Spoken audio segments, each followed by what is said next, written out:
Hey guys, एनीबॉट channel की इस explanation video में आपका स्वागत है। तो लास्ट वीडियो हमने देखा कि कैसे बैम और कून हिडन फ्लोर में जाना चाहते हैं, जहाँ पे उन्हें टेल असिस्टेंट की मदद से ये पता लगा कि उन्हें कहाँ पे वो गेट मिलेगा और किस टाइम में वहाँ पे एंटर कर सकते हैं मास्टर की का यूज करके। वहीं दूसरी तरफ में ये पता लगा कि कैसे रेचल को एक स्पेशल गिफ्ट मिला एक मास्टर के रूप में, जो किसी खुद एक फैमिली लीडर यानी कि गुस्सांग ने दिया है किसी पर्पस की वजह से। वहीं दूसरी तरफ एंडोर सी रेचल से फाइट कर रही थी और अब उसका क्या कंक्लूजन निकलेगा वो हमें देखने मिलेगा इस वीडियो में। लेकिन वीडियो में आगे बढ़ने से पहले इस चैनल को सब्सक्राइब कर ले, जिसके लिए आपको नीचे वाला लाल बटन दबाना होगा। तो वीडियो में आगे बने रहें।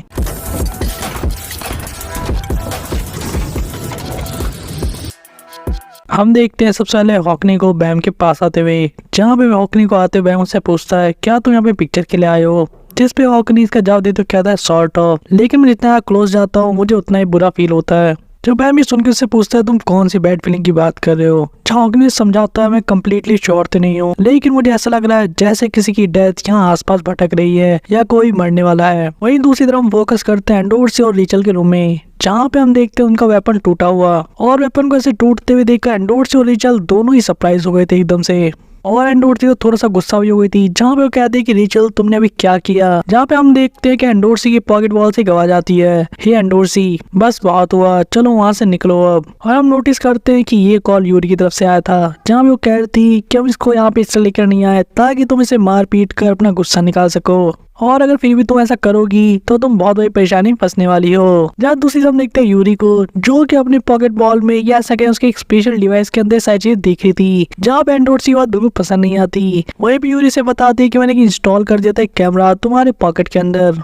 और सिर्फ इतना ही नहीं, यूरी यहाँ पे इसको धमकाती हुई है ये कहते हुए कि तुम्हारी जितनी शावर तुमने ली है, तुमने जितनी बार अपनी नाक को पकड़ा है, वो सब चीजें सेफ है और मैं इसे रिलीज भी कर सकती हूँ अगर तुम वापस मुझसे ऐसी पलट के बात करोगी। अब तो एंडोर से और भी ज्यादा गुस्सा हुई थी और कहती ये सब चीजें इलीगल नहीं है क्या, जहाँ पे यूरी बात सुनने कहती है कि यहाँ पे मैं ही कानून हूँ समझी, इसलिए वहाँ से फटाफट निकल जाओ। जैन डोर सी धमकी सुनने के बाद रिचल की तरफ देखते और कहती है कि तुम सही में बहुत ज्यादा लकी हो, मैं तुम्हें वार्न कर रही हूँ अगली बार अगर हमारा आमना सामना होगा तो तुम्हारा एंड अच्छा नहीं होगा, और मैं तुम पे लगातार नजर बनाए रखूंगी अगर तुमने कुछ भी कोशिश किया स्टूपिड करने का।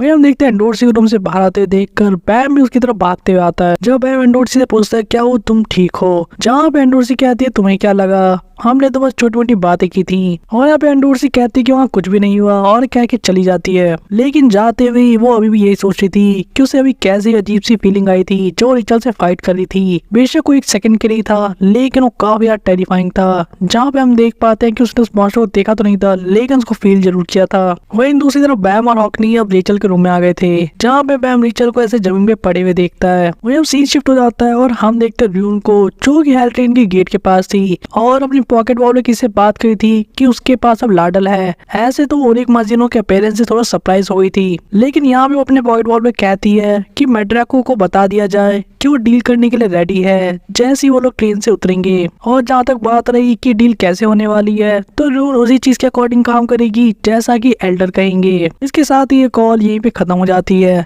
लेकिन वहाँ पे पीछे कोई आ जाता है जो कहता तुम एल्डर्स की बात कर रही थी, जहाँ हम देखते हैं कि इवान ये सारी बातें सुन रहा था और यहाँ पे र्यून से कहता है तुम सही में फक के साथ उनके एक्टिविटीज में इन्वॉल्व हो, और यहाँ वो ये भी कहता है कि इसका मतलब जो एल्डर है फक के उनका भी सब चीजों के पीछे कुछ हाथ है, वो एंशिएंट एल्डर जो कि स्लेयर से भी ज्यादा मिस्ट्री से घिरे हुए हैं। जहाँ र्यून एक स्माइल के साथ कहती है कि मेरा कोई इंटेंशन नहीं तुम्हें सब कुछ बताने का, जो जवाब इवान पहले से एक्सपेक्ट कर रहा था र्यून से, जहाँ वो कहता है कि मुझे पता है कि तुम इस बार बैम के साथ नहीं जा रही, क्या ये बात सही है, जिसमें र्यून कहते हैं डेट्स राइट। जहाँ इवान कहता है कितनी अजीब सी बात है कि तुम उसके साथ नहीं जा रही, क्या तुम्हें कुछ ऐसा पता है कि हिडन फ्लोर पे क्या है। जहाँ र्यून का चेहरा काफी सीरियस हो जाता है और वो कहती है मुझे पता तो नहीं है लेकिन मैंने बहुत सारी किस्से कहानियां सुनी उसके बारे में, एक ऐसे ईविल के बारे में जो कि वहाँ सो रहा है, जो कि जहाज ने तब वहाँ छोड़ा था जब वो इस जगह का गॉड बन गया था। वही उसके बाद हमें दिखाया जाता है सीधे अगले दिन के चीजों को, यानी कि नेक्स्ट जो चीजें होने वाली थी 2 o'clock पर, जहाँ पे फ्रंट पे यानी कि हॉल में सभी लोग आ गए थे। अब एंडोर सी को रिचल को भी देखते हैं, लेकिन कून यहाँ पे सोच रहा था कि आखिर कितने लोग यहाँ पर आएंगे। जो स्पीच उसने दी थी वो काफी यार डरावने वाली थी ऐसे तो, और सिर्फ इतना ही नहीं कून का भी माना था कि अब साची और बोरो के लिए भी कोई ऐसा मोटिवेशन नहीं है कि उनकी मदद करें, हॉकिन शायद आ जाए पिक्चर की वजह से। और इसलिए कून मैम को कहता है कि ऐसा मान के चलते हैं कि कोई हमारी मदद के लिए नहीं आएगा, तो इसलिए हमें कम चिंता करनी चाहिए और ज्यादा सोचना नहीं चाहिए इस बारे में। तो मैम भी इस बात से एग्री करता है, लेकिन तभी ये दोनों एक आवाज सुन के शॉक हो जाते हैं, जो कह रहा था कि पहले तो तुमने हमें यहाँ पे गैदर होने के लिए कहा और तुम अकेली भागने के चक्कर में हो। और हम देखते हैं यहाँ पे बाकी के टीममेट्स से जो कि कह रहे थे कि हमें भी अपने साथ लेके चलो। यहाँ पे जैसे मैम इन लोग को देखता है काफी खुश हो जाता है और कहता है साची, बोरो, हॉकनी और कैंडी तुम लोग आ गए मेरे लिए। फिर हम देखते हैं कैंडी को या फाटसो को, जो कि अपनी कैंडी एंजॉय करी थी, कह रही थी क्या इस ट्रेन पे कोई भी ऐसी जगह जो देखने वाली है तो मैं वहाँ क्यों ना जाऊंगी, और वैसे भी ज्यादातर टाइम तो तुम ही लोगों ने हेल्प किया अभी तक टेस्ट में। वही साची मैम को सीधे कहता है कि मुझे एक जनरल आइडिया कि हम लोग कहाँ जा रहे हैं, तो तुम्हें चिंता करने की कोई जरूरत नहीं है। जहाँ बोरो कहता है तुम किस बारे में बात कर रहे हो और क्या तुम मुझे भूल तो नहीं गए, जो सुनकर बैम एक स्माइल के साथ ही कहता है थैंक यू। वही हम देखते हैं रिचल को, जो कि अपने लाइट हाउस में बैठी हुई थी, जहाँ ये लोग बात कर रहे थे कि इन लोग को अब चलना चाहिए, और ये लोग ये भी डिस्कस कर रहे थे कि इन्हें किस तरह के टफ अपोनेंट मिलने वाले हैं इस टाइम पे। वही रिचल अकेले अपने मन में सोच रही थी बातें सुन के कि सारे इरिटेटिंग इडियट्स हैं। जहाँ उस मॉन्स्टर को भी देख पाते हैं रिचल के पास, वही हॉकनी रिचल के पास आ रहा था, जैसे कि वो भी कुछ सेंस कर पाता है। जहाँ पे 4 घंटे बाद हम देखते हैं कि सभी लोग हॉल से लीड कर रहे हैं उस रूम में जिसका नाम था टाइम पास, जहाँ से वो गेट मिलेगा और ये लोग जा पाएंगे हिडन फ्लोर में। जहाँ भी लोग पूछते हैं कि ये कौन सा हॉल है, इन्होंने पहले कभी नहीं देखा। यहाँ सभी के अलग अलग ओपिनियन थे, किसी के लिए जहाँ काफी फिशी थी, कोई कह रहा था कि यहाँ पे हमें केयरफुल रहना चाहिए। बोले यहाँ पे सभी को कहता है कि इस ट्रेन के ऊपर कुछ स्पेशल रूट और ऐसी जगह है जहाँ पे बॉस लेवल के गार्जियंस भी आते हैं और बहुत बार उनके प्यादे भी। जहाँ मैं ये बात पहली बार सुन रहा था कि बॉस लेवल के गार्जियन और मिनियंस ये आखिर क्या होते हैं। जब वो एक्सप्लेन करता है कि जैसे कि कोई ब्लूमर गार्जियन है या फिर कोई मदर फिश, और यहाँ पे वो ये भी कहता है कि जितना इंपॉर्टेंट वो एरिया होगा उतनी स्ट्रॉन्गर गार्जियन होंगे इसे प्रोटेक्ट करने के लिए, तो हमें काफी केयरफुल रहना चाहिए। जो बात सुन के यूरी एक सॉल्यूशन ऑफर करती है, जहाँ कहते हैं कि हमें 2 टीमें बढ़ जाना चाहिए और उस बॉस को ढूंढना चाहिए ताकि एक टीम उसे हरा दे और बाकी लोग बाद में फॉलो कर सके। जब बैम को समझ में नहीं आई थी, यूरी से समझाती है कि कैसे हमें वेट नहीं करना चाहिए किसी प्रॉब्लम का हमारे सामने आने का, क्यों ना उसे ढूंढ कर खुद ही खत्म कर देना चाहिए इससे पहले कि डेंजर हमारे सामने आए। वही नेक्स्ट यूरी कहती है कि बैम तुम अपने कंपेनियन के साथ आराम से आओ, कून एंड डोर्सी मुझे फॉलो करेंगे बॉस को हराने के लिए। जैन डोर्सी बात सुनते कहते यस मास्टर। जहाँ रिचल भी धीरे धीरे इन लोगों के साथ आ रही थी अपने लाइट हाउस पे बैठ के। अगली मोमेंट हम देखते रिचल के पीछे से किसी अजीब सी शैडो को आते हुए, जहाँ पे रिचल इस चीज को नोटिस कर लेती है और एक बहुत ही बड़ा सा खतरनाक सा मॉन्स्टर्स के सामने था। तो इस चीज को नेक्स्ट नोटिस करता है बोरो, जो चिल्ला सभी को बताता है कि मॉन्स्टर्स आ रहे हैं। जहाँ बैम इस चीज को नोटिस कर लेता है कि ये लोग सारी डायरेक्शन से इनकी तरफ अटैक करने वाले थे, और ये चीज भी पता लग जाती है कैसे रिचल खतरे में पड़ गई है। लेकिन तभी वहाँ पे कुछ अजीब सा होता है कि जितने मॉन्स्टर थे वो सभी मारे जाते हैं एक ब्राइट लाइट के साथ। यार रिचल ने भी डर से अपनी आंखें बंद कर ली थी, लेकिन हम देखते हैं कि रिचल को उस अजीब से मॉन्स्टर ने या उस फिश ने डिफेंड किया है, और रिचल भी ये चीज देखी काफी सरप्राइज हुई थी कि किसी चीज ने उसे प्रोटेक्ट कर लिया। फाइट तो अभी जस्ट स्टार्ट हुई थी। हम देखते और भी काफी सारे मॉन्स्टर्स को रिचल और बाकी लोग के ऊपर अटैक करते हुए, जहाँ पे वो सभी को केयरफुल रहने के लिए कह रहा था और सारे टीम मेंबर्स इनसे लड़ने में लगे हुए थे। वही एकदम से लोग नोटिस करते हैं कि वहाँ पे मल्टीपल बैंग आते हैं शिनशु के। 1 शॉट में सारे मॉन्स्टर मारे जाते हैं जैसे कि इनका सफाया कर दिया गया हो, और चारों तरफ इनके पंख उड़ रहे थे। जहाँ पे रिचल इस चीज को, इस अटैक को नोटिस करती है और बाकी लोग भी। जब बैम भागते आता है और कहता है क्या तुम लोग ठीक हो। बोरो बैम के इस अटैक को देख काफी इम्प्रेस हो जाता है और कहता है कि बास्टर्ड इतना सारा बैंक कहाँ से लेकर आया। जहाँ ओकनी कहता है वो भी इतने सारे डिफरेंट एंगल पे। हम बैम को देखते तो काफी ज्यादा परेशान था इन लोग की सेफ्टी को लेकर, लेकिन ये लोग काफी ज्यादा इम्प्रेस हो रखे थे कि क्या खतरनाक अटैक किया था अभी बैम ने। वही बाकी लोग कहते हैं कि तुम्हें सही में हमारी मदद चाहिए भी या नहीं। जहाँ साची कहता है कि बोरो तुम इस बार बाहर बैठ सकते हो, जो सुन के तो बोरो गुस्सा जाता कहता है तुम हमेशा मेरे से ऐसी मीन बातें करते हो। वहीं पे रिचल भी बिना किसी स्क्रैच के आराम से बैठी हुई थी, जहाँ बीच उस खतरनाक से मॉन्स्टर को भी देखते हैं जो कि टाइम के साथ और भी ज्यादा डेंजरस होते जा रहा था। वहीं दूसरी तरफ सीन शिफ्ट होता है, हम देखते हैं टीम 2 को, यानी कि यूरी की टीम को, जो कि पहुंच जाते उस जगह पे जहाँ पे गार्जियन की जगह थी। जहाँ देखते बहुत बड़े मॉन्स्टर को जो कि किसी उल्लू जैसा लग रहा था देखने में, और इसी के छोटे छोटे रूप अभी अटैक किए थे बाकी लोगों पर। यूरी से ऐसे एक्सप्लेन करती है कि देखने में टेरिफाइंग हल लग रहा है।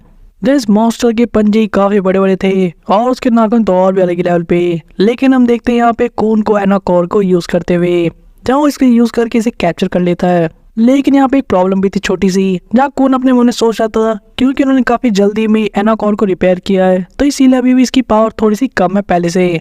वहीं कून इस अटैक को देखकर एंडोर्सी को जल्दी अटैक करने के लिए कहता है, लेकिन एंडोर्सी को समझाते हैं कि थोड़ी देर और रुक जाओ और यहाँ पे रोना बंद करो। इसके साथ ही हम देखते हैं एंडोर्सी का एक नया अटैक जो करने के साथ एंडोर्सी कहती बाय बाय चिकन। जिस एक अटैक के साथ ही ये गार्जियन खत्म हो जाता है, जहाँ पे यूरी भी एंडोर्सी तारीफ करती है वेल डन कह के, और यहाँ तक कहते हैं कि लगता है जो स्किल तुमने सीखी थी वो भी स्टेबलाइज हो रही है। लेकिन तभी उनके सामने एक अजीब सा डोर अपेयर हो जाता है जिसे कि एंडोर्सी नोटिस करती है और कहती है कि ये दरवाजा कहाँ से आ गया। जहाँ पे यूरी कहती है कि ऐसा लग रहा है कि शायद यही एंट्रेंस हो to the room of the time past का। वही इस रूम के अंदर हम देखते वैंगनान को जिसको कराका ने पकड़ रखा था, और यहाँ पे वैंगनान को कराका कहता तुम मुझे सही में थका रहे हो, और उसे धमकाते कहता कि जस्ट गिव अप कर दो और मेरी मदद करो वियोल को यहाँ पर लाने में।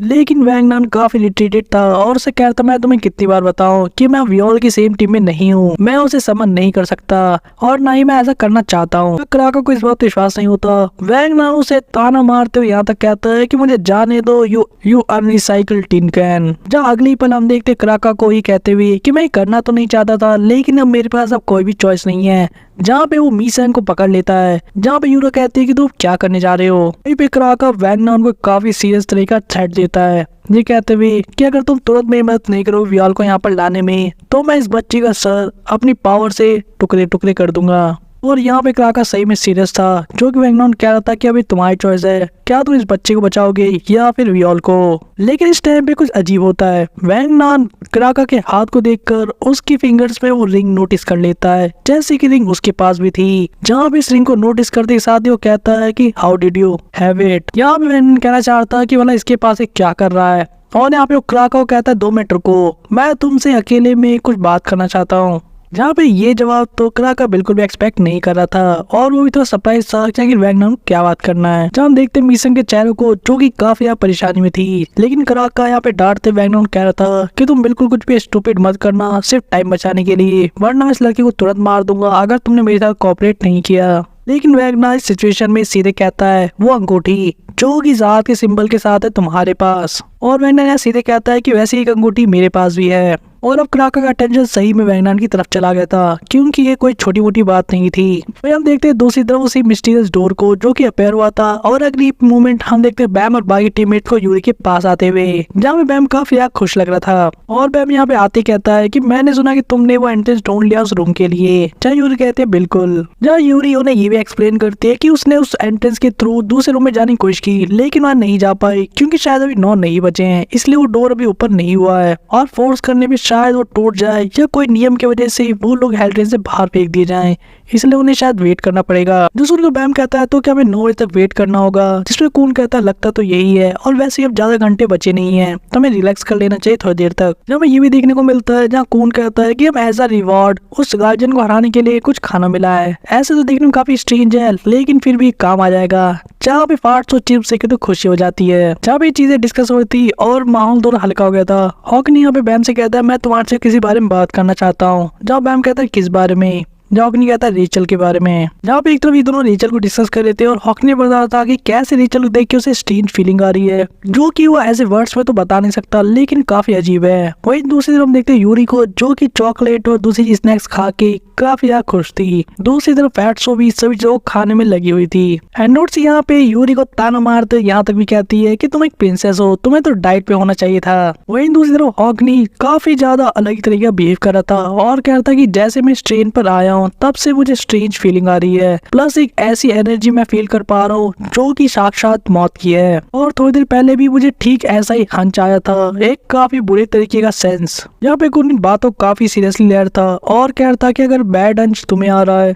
क्योंकि तुम्हारी आंखों के पास स्पेशल पावर है, तुम इस चीज को नजरअंदाज तो बिल्कुल नहीं कर सकते। जब हमें यही पता लगता है कि अभी यहाँ पे हॉकनी फ्यूचर को नहीं देख पाता, लेकिन बैम कहता है कि हमें इस सिचुएशन में क्या करना चाहिए। जहाँ कून कहता है कि अभी के लिए तो हम सिर्फ गैस कर सकते हैं कि यहाँ पे कुछ गड़बड़ है, लेकिन उन्हें अभी के लिए बात अपने तक ही रखनी होगी। जहाँ पे एंडोर्सी रेचल पे भी नजर बनाए रखी थी और यूरी भी ऐसा करते हुए एंडोर्सी को नोटिस कर लेती है और उसे कहती है कि तुम भला उसे क्यों खोल रही हो, क्या तुम अपनी आंखों से भी कुछ लेजर वगैरह मारने वाली हो क्या। एंडोर्सी कहती है ऐसी कोई बात नहीं है, मैं तो बस उस पे नजर रख रही हूँ। यूरी यहाँ पे काफी ज्यादा चिल थी और चॉकलेट खाते हुए कहती है कि आखिर तुम इतना चिंतित क्यों हो, वैसे भी रेचल अपने आप से तो तुम्हें नुकसान नहीं पहुंचा सकती, तुम्हें अपने इमोशंस के ऊपर ऊपर कंट्रोल रखना चाहिए ताकि सारी चीजें खराब ना हो जाएं। लेकिन एंडोर्स यहाँ पे काफी सीरियस थी और स्ट्रेट फेस के साथ वो कहती है कि कौन जानता है कि कौन सा नेस्टी सरप्राइज छुपा के रखी हो अपने अंदर। वहीं दूसरी तरफ सीन जब शिफ्ट होता है हम देखते हैं मीसेंग को और यूरा को, जिन दोनों को एक क्राकर ने पकड़ रखा था। लेकिन यूरा सोच रही थी कि ऐसा एकदम से क्या हो गया कि क्राकर ने हम दोनों को थ्रेटन करना बंद कर दिया। वहीं दूसरी हम देखते हैं दूसरी जगह पर क्राकर और वैगनर बात कर रहे थे, जहाँ पे क्राकर पूछता है कि तुम रिंग के बारे में कैसे जानते हो, और क्राकर यहाँ पे सीधे पूछता है क्या तुम्हारे पास सही में इन रिंग में से एक है। जो वैगनर पूरे कॉन्फिडेंस के साथ अपने जेब से कोई चीज निकालते हुए कहता है हाँ मेरे पास भी सेम ऐसी अंगूठी जैसी तुम्हारे पास। जहाँ पे क्राकर की आंखें आश्चर्य से फटी फटी रही थी। वहीं पे वैगनर अपने चेहरे पर से मास्क हटाता है और उसे कहता है कि मैं भी रेड लाइट डिस्ट्रिक्ट से हूँ। जो सुनकर तो वैगनर को काफी गौर से देखते हुए क्राकर अंदर से हिल गया था और कह रहा था वेट क्या तुम्हारा मतलब है। यहाँ पे वैगनर से टोकते हुए कहता है कि नहीं मुझे कोई भी रिकलेक्शन मेमोरी नहीं है उस जगह की जहाँ से मैं आया हूँ। और यहाँ पर वो एक्सप्लेन करता है कि जिस पर्सन ने उसे रेज किया था यानी कि पाल पोस के बड़ा किया था उस नैनी ने, वो उसके रियल पेरेंट्स नहीं थी और उसे एग्जैक्टली नहीं पता कि उसके रियल पेरेंट्स कौन है। जब फ्लैशबैक के थ्रू ये पता लगता है जब वैगनर एक्सप्लेन करता है कि उसके पैदा होने की ठीक कुछ समय बाद ही उस नैनी ने उसे उठाया और रेड लाइट डिस्ट्रिक्ट को छोड़ दिया था। जहाँ पे उस नैनी ने उसे कुछ समय बाद बताया था कि उस सीक्रेट प्लेस पूरी तरह से जल के राख हो गया है वैगनर के उस जगह पे छोड़ने से पहले ही। जो वैगनर ये भी बताता है कि कैसे वो नैनी हमेशा उसकी प्रिंस करके बुलाती थी और वैगनर उसे अपनी रियल मदर जैसा मानता था। लेकिन जितनी बार वो बात उसे ये चीज बताता था वो नैनी कहती थी कि वो ऐसा हिम्मत भी नहीं कर सकती कि एक प्रिंस की मदर बने। और सिर्फ इतना ही नहीं, जब वैगनर 10 साल का हुआ था तो उस नैनी ने उसे ही अंगूठी दी थी ये कहते हुए कि एक प्रूफ है, एक टोकन है कि वैगनर एक रियल प्रिंस है। लेकिन उस समय वैगनर ने चीज को बहुत ज्यादा सीरियस नहीं लिया था जो बातें उस नैनी ने उसे कही थी। लेकिन वैगनर उसे ये भी बताता है कि वो कैसे उसे बहुत मानता था और चाहता था कि जो भी एक्सपेक्टेशंस उस नैनी ने उसे लगा रखी है वो उस चीज को पूरा कर सके। लेकिन वो काफी कोशिश करने के बाद भी वो चीजों को नहीं कर सका क्योंकि उसके पास कोई भी स्पेशल टैलेंट नहीं था और वो बाकी बच्चों से काफी पीछे रहता था हमेशा, जिसकी वजह से हमेशा से उसका कॉन्फिडेंस काफी कम ही रहा। लेकिन उसने कभी भी गिव अप नहीं किया क्योंकि उसके पास सपोर्ट था उस नैनी का जिसको मदर मानता था, जो उसे हमेशा से प्रोटेक्ट करती आती थी चाहे वैगनर के पास कितनी चीजों की कमी हो, टैलेंट ना भी हो। और वैगनर यहाँ तक भी कहता है कि मुझे तो एक समय ये भी लगता था कि सही में मुझे बहुत प्यार करती है, मैं हमेशा चाहता था कि वही मेरी रियल मदर हो तब तक जब तक कि उसकी डेथ नहीं हुई थी। जहाँ फ्लैशबैक में देख पाते कैसे उसकी वो नैनी काफी बीमार थी। जहाँ वैगनर कहता है कि वो एकदम से काफी बीमार पड़ने लगी और कमजोर होने लगी, ऐसे शायद वो हमेशा से बीमार थी और मैंने कभी नोटिस नहीं किया था। लेकिन जब मुझे उस बीमारी का पता लगा कैसे वो पूरी शरीर में फैल चुकी है कि अब मैं चाहकर भी उनको नहीं बचा सकता था। मैंने काफी कोशिश की उसकी बचाने की, लेकिन हमारे पास ऐसा कोई भी नहीं था जो हमारी मदद कर सके हमारे जैसे आउटकास्ट को। और उस नैनी ने मरने से पहले मुझे कुछ बातें बताई जहाँ उसके आखिरी शब्द थे जहाँ उसे माफी मांगी थी कहते हुए कि उसने किंग की जो सीट है उसको उसी से रिलीज नहीं किया जैसे उसे करना चाहिए था। और पहली बार वैगनर की आंखें खुल गई थी ये सच्चाई जानकर कि नैनी उसे प्यार नहीं करती थी बल्कि उसका ध्यान इसलिए रखती थी क्योंकि वो एक राजा का वंशज था, यह एक किंग का सीट था और ये नैनी आज तक अपनी ड्यूटी को निभाते आ रही थी जो कि उसे खुद किंग से मिली थी। और अपने मरते दम तक उसने मुझे अपना बेटा नहीं माना बल्कि अपनी जिम्मेदारी मानी। ये एग्जैक्टली कहे किंग का सीड। जहाँ देखता वैगनर काफी टूट चुका था इस बात को जानने के बाद कि वो उसे एक बेटी तरह प्यार नहीं करती थी और इस वैगनर का एक डिल्यूजन था या उसकी एक माया थी जो उसने मन में रच रखी थी। और अंत में वो नैनी बिना उसे कुछ ज्यादा चीजें बताई चली गई यानी कि मर गई और ना ही उसने इस रेड लाइट डिस्ट्रिक्ट के बारे में उसे कुछ बताया। और उसके कुछ समय बाद ही एक काफी स्ट्रेंज बंदा इससे मिलने आया जिसने कहा कि अक्वाइंटेंस है उस नैनी का और वो इसकी बॉडी को लेने आया है। उसी बंदे ने इसे ये भी बताया था कि कैसे ये जो अंगूठी काफी इंपॉर्टेंट की है इस टावर की। और इस पर्सन ने जाने से पहले काफी इंपॉर्टेंट चीज कही थी। इसने कहा था कि टावर में अगर किसी भी ऐसे बंदे से मिले जिसके पास सेम अंगूठी हो तो सिर्फ उसी से ही वो किस तरह का एडवाइस ले और कंफर्म करे रेड लाइट डिस्ट्रिक्ट के बारे में। जो कहने के बाद वो बंदा वहां से चला गया, जिसके बाद वैगनर ने एक रेगुलर बना और टावर के अंदर एंटर किया। वही प्रेजेंट में वैगनर कह रहा था कि जैसे मैं टावर में एंटर किया था मैंने खुद से एक प्रॉमिस किया था कि मैं इतनी दूर तक आया हूँ तो मैं रियलिटी में एक रियल प्रिंस बन के दिखाऊंगा, चाहे मेरे पास कोई क्वालिफिकेशन क्यों ना हो जो कि एक प्रिंस के पास होनी चाहिए, लेकिन मैं बनूंगा एक रियल प्रिंस और मैं सामने खड़ा हूँगा उस किंग चाहत के जो बास्टर्ड इन सभी चीजों के पीछे था। और मैं ये चीज मेक श्योर करूंगा कि उस किंग को अपनी उस नैनी के बारे में सब चीजें बताऊं। और यहाँ वैंगनान क्राका से पूछता है कि तुम मुझे बताओ कि रेड लाइट डिस्ट्रिक्ट के साथ क्या हुआ था और मेरे साथ तुम्हारे पास भी ये अंगूठी क्यों है और ये की के जो दो हिस्से ये हमारे पास क्यों है। वैंगनान यहाँ पे काफी श्योर था कि क्राका इस बारे में जरूर कुछ जानता है। वैंगनान का कहना था कि जब वो टावर में चढ़ रहा था तो उसने रेड लाइट डिस्ट्रिक्ट के बारे में काफी सारी चीजें पता लगाने की कोशिश की, लेकिन उसे कोई भी इन्फॉर्मेशन नहीं मिली, जैसे कि वो जगह एग्जिस्ट ही ना करती हो। और वैंगनान अभी सच्चाई क्राका से जानना चाहता था, लेकिन क्राका एक सिंपल चीज कहता है, वो अंगूठी कहाँ पर है, और अपना हाथ बढ़ाते कहता है कि मुझे वो अंगूठी दिखाओ। जब क्राका कहना था कि जब तक तुम मुझे वो प्रूफ नहीं दिखाओगे यानी कि अंगूठी, मैं तब तक तुम्हें कुछ भी नहीं बता सकता, लेकिन वो प्रूफ देने के साथ मैं तुम्हें सारी चीजें बता दूंगा,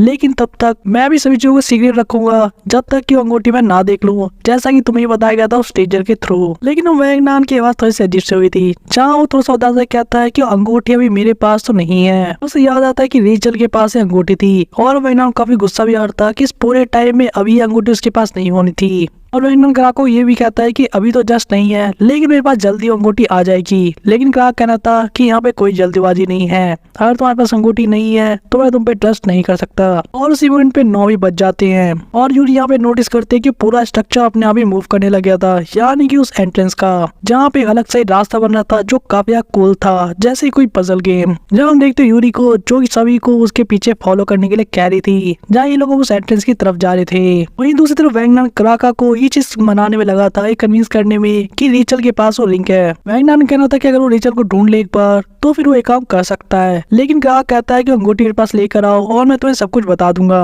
लेकिन जाते हुए क्राका एक बात कहता है कि उससे पहले मैं तुम्हें एक चीज बताना चाहता हूँ, जिस वूमेन ने तुम्हें पाल पोस के बड़ा किया था वो किसी तरह की नैनी नहीं थी, वो एक। और उसी टाइम में हम देखते यूरी को चिल्लाते हुए क्राका, और यहाँ पे हम देखते कि बाकी लोग भी यहाँ पर पहुंच चुके हैं। और यूरी काफी गुस्से में लगी थी और कह रही थी कि मैं तो सोच ही रही थी कि तुम कहाँ पे छुपे हुए हो और तुम यहाँ पर मिले, तुम तो इस बार अब पक्का नहीं बचने वाले, मैं तुम्हें नहीं छोड़ूंगी। यहाँ पे क्राका भी यूरी रात को नोटिस कर लेता और सोचता है कि बोला ये यहाँ पे क्या कर रही है। और अब सभी लोग एक दूसरे को नोटिस करते हैं, जहाँ पे रेचल और यूरा एक दूसरे को देखते हैं। वहीं पे वैंगनान बैम को नोटिस करता है। बैम जैसे देखता है कि मीसैंग को क्राका ने पकड़ रखा है, वो चिल्लाते उसे बचाने के लिए उसकी तरफ आने की कोशिश करता है और उससे पूछता है कि भाई तुम यहाँ पे क्या कर रही हो। क्राका को देख के कहता है कि तुम अपनी मर्जी से यहाँ पर आ गए ज्यूल ग्रेस, और क्राका उनकी तरफ अटैक कर देता है। लेकिन दोस्तों यूरी भी अपने पावर का यूज करते कहती है कि वो मैं हूँ जो तुम्हें एक लेसन सिखाना चाहती हूँ। वही देखते हम दूसरी तरफ वियोल को, जो कि अपने फ्लाइंग चीजों को यूज करके सीधे आ जाता है मीसैंग के पास, और बैम यहाँ पे उसे बचाने की कोशिश करता है। लेकिन हम देखते क्राका को, जो कि पहले इसी चीज का वेट कर रहा था, कह रहा था कि कितने मूर्ख हो तुम, मुझे तो पहले से पता था कि तुम इस लड़की के पास से बचाने आओगे, जहाँ अपना अटैक रेडी कर रहा था। वैंगनान और कून दोनों एक ही टाइम में चिल्लाते बैम को अलर्ट होने के लिए, जहाँ पे क्राका काफी क्लोज रेंज से अटैक करने वाला था बैम के ऊपर, जहाँ यूरी भी उसे बचाने की कोशिश करती है। लेकिन तभी वहाँ पे कुछ अजीब सा होता है, वहाँ पे इतनी ब्राइट लाइट आ गई थी और सभी लोग शॉक हो जाते देखकर कि कैसे वहाँ पे कुछ अजीब हो रहा है, और वहाँ पे मास्टर की अपने आप ही एक्टिवेट हो गई थी, जो देखे तो बैम भी सरप्राइज हो गया था। किसी को भी यहाँ पे कुछ समझ नहीं आ रहा था, वहाँ पे इतनी तेज रोशनी थी कि सभी को कुछ भी दिख नहीं रहा था। जिसके साथ ही हम देखते बहुत ही बड़े डोर को ओपन होते हुए, जिसकी ठीक सामने यानी कि दूसरी तरफ रैक और वो मिस्टीरियस लड़की खड़ी थी। जहाँ पे रैक जब गेट को अचानक से अपेयर होते देखता है आसमान में, वो सोचता है कि यहाँ पे क्या चल रहा है, और वो ये भी सोच रहा था कि आखिर ये अजीब सी लाइट क्या है जो कि इस डोर में से आ रही है। और इसी पॉइंट पे जहाँ पे रैक ने इस चीज को नोटिस कर लिया है, यानी कि लोग हिडन फ्लोर में अब जाने वाले हैं। आज के एक्सप्लेनेशन वीडियो को यहीं पे समाप्त करते हैं, जहाँ पे इस वीडियो में काफी सारी इंटरेस्टिंग चीजें पता लगी। हमें ये पता लगा कि वैंगनान का बचपन कैसा था और उसका कितना बुरा हुआ था। वहीं अभी भी बहुत सारी मिस्ट्रीज बनी हुई है, जैसे कि रेड लाइट डिस्ट्रिक्ट क्या था और वहाँ पे वैंगनान क्या कर रहा था, और क्राका से इसका क्या रिलेशन था, और वो स्ट्रेंज बंदा कौन था जो इसी सारी इन्फॉर्मेशन देखी गया था, और आखिर क्या सीक्रेट है प्रिंस होने के पीछे, और किंग जाते इन सबका क्या रिलेशन है। वहीं पे दूसरी तरफ बैम और बाकी लोग भी हिडन फ्लोर में पहुंचने वाले हैं, जहाँ पे रैक इनका वेट कर रहा है काफी टाइम से। वही टाइम के साथ ही आर्क काफी क्रेजी होने वाला है, क्योंकि यहाँ पे हमें दिखने वाला है यंग सहार। तो ये सभी चीज अगर आपको देखनी है तो इसके लिए आपको थोड़ा सा वेट करना होगा, और हमारे नेक्स्ट वीडियो तक के लिए हमारे चैनल को इंतजार करना होगा। और तब तक आप एंजॉय कर सकते हैं हमारे दूसरे वीडियोस, और इसी के लिए इस चैनल को सब्सक्राइब कर ले अगर आपको वीडियो पसंद आ रही है। वीडियो को ज्यादा लाइक करें और चैनल को शेयर करें। तब तक के लिए बाय गाइस।